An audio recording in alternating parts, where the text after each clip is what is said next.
So I'm over here, what is it,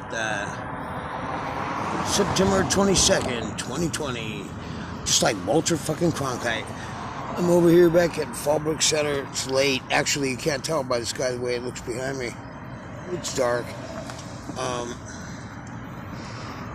Things are getting weirder as the story unravels. People are fucking becoming entrenched in their side. And they got anti-maskers, conspiracy theorists, anti-maskers, and they're Karens and all this shit. But that is like the old Monty Python bit. I thought this was argument. You just want contradiction. He goes, oh yeah, that's right, this is contradiction. Arguments down the hall to the left. Because that requires, actual thought.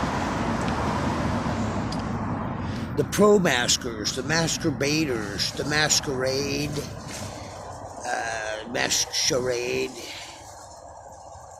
the promiscuous, mask on, mask off, sheep, ball gagged, whatever. They don't have any, there's no sound logic. There's not, as of this date still, not one person has isolated and identified the actual particle speck of virus. Nobody has an actual photographic picture of COVID-19. They have not even really proved if it exists. And according to the thing where they were abusing the amplification cycles, the bottom line is this, fuck whether they abused them or not. If you could find it in anybody and everybody at a certain level, that means this shit's been around and we've been exposed to it since monkey times, because it's so fucking buried in our immune system. It's like the root binary language for our fucking viral database, So there's no pandemic, and if there is an actual thing, it don't present any threat really at all. The people that did die, most of them died from something else. The rest of them were gonna die anyway, shortly thereafter. I don't believe, honestly, that there's been one single death. So when it comes to but the pro-maskers get fucking psycho rabid. Now, for 61, for 60 of 61 years, nobody wore a mask. Nobody told anybody what they thought they could wear. That would be crazy if you did that. And even 1 year ago, if you would have told the world what was going to ensue, they would go bullshit and make sure it didn't. But nobody had, well, maybe some, but most people didn't have any foresight or foreknowledge of what was coming. How could we? This is insane. The willingness of the citizens of the world to over-comply and become de facto society's little police soldiers, it's so remarkable. So then it makes me think, well, you know what? When they talk about these global changes, you really can make a big difference about things. The fires, they are and they're not. Climate change control caused fires.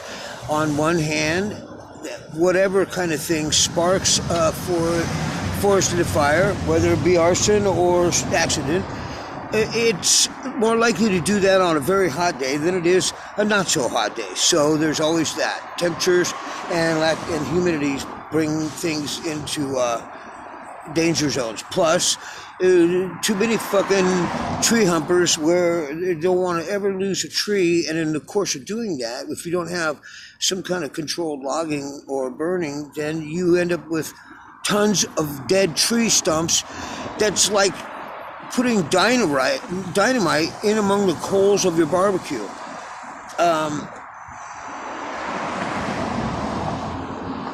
Because everybody's so conscious, save the dart minnow. Fuck that dart minnow. We have already ruined the ecology of the planet anyway. Not just that, the environment, and also all the biology, zoology. So what do we care about intrusive species coming into different habitats? We should take a good chunk of lions, tigers, and bears, oh my, maybe some hippos too. I'd put some hippos in the swamps of Florida and Louisiana, and let you got a death mandate. You fuck with a predator, you die, and they just get to eat whoever they want.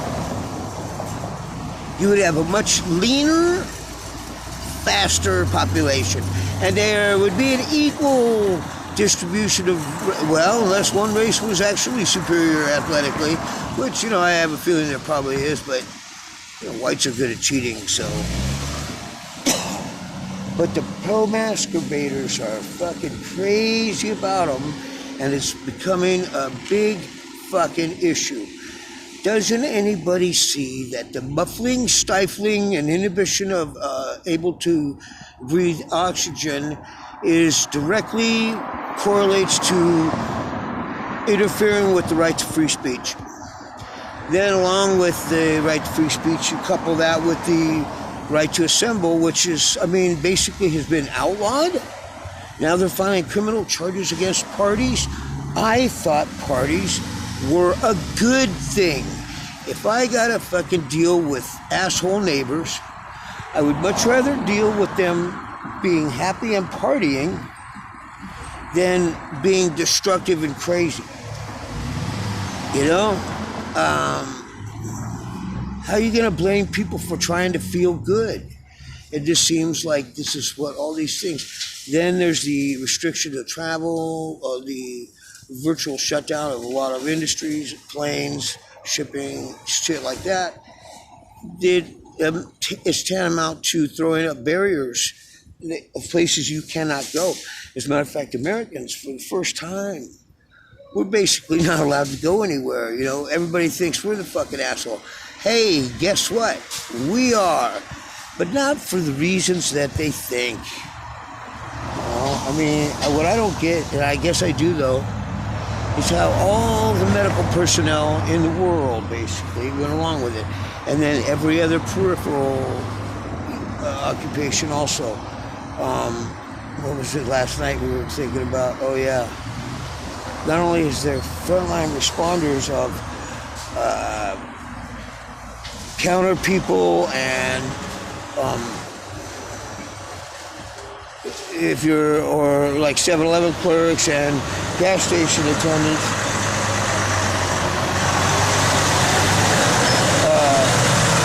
The guy can't close that. But, all the doctors, people will sell their soul out for money, it turns out. Here's a recent study.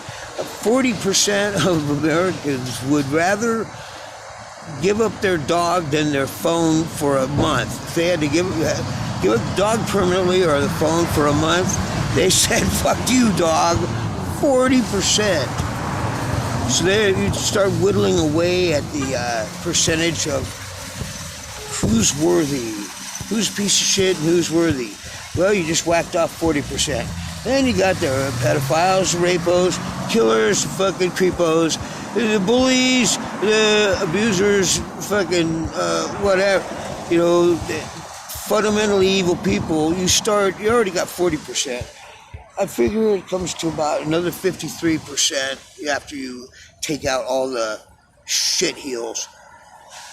So you got 7 out of 100 people that are worthwhile. That's an overly liberal estimate, I think. And the problem is that for the supposedly advanced species that we are, nobody has common sense enough to stop fucking. We, in my lifetime, have taken this planet from being a nearly pristine paradise to a contaminated totalitarian world death zone. And we're all getting, especially now, I believe a lot of the shit with 5G. With regular electronic transmission towers, people are getting cooked. Now they're going to have these ultra high speed, ultra high volume transmission towers all around the valley and shit. It's going to be like fucking meat in a microwave. We are moving too fast. What's going to happen is, right, if you had a graph, the moment of reaching enlightenment, and then on a separate graph you had the moment of reaching self-destruction, you would see like an upward increase until finally it just did a stratospheric spiking on both sides. And we would find out the answer to everything, and 30 seconds later would be... That's probably why in Hitchhiker's Guide to the Galaxy they say, what's the answer to everything? 42. The guy probably figured it out. 42. It's 42 what? 42 seconds till this whole fucking shitbang's goodbye. Doofy's dying quickly now. I've been crushed, devastated. It turns out I'm a little bitch when it comes to fucking my dog. That loyal motherfucker, he's better. He's displayed more superior morality and loyalty and commitment and dedication and sacrifice than any human I've ever known, including myself. People are like, oh, it's just a dog. No, that's not just a dog. Well, he's not human. Yeah, good for the dog. But fucking, that dog is so much better of a creature, and the cat was too, than anybody that I've known. Loyal, unconditional. And these animals had gone with me and Tracy through a bunch of fucking hell and endured.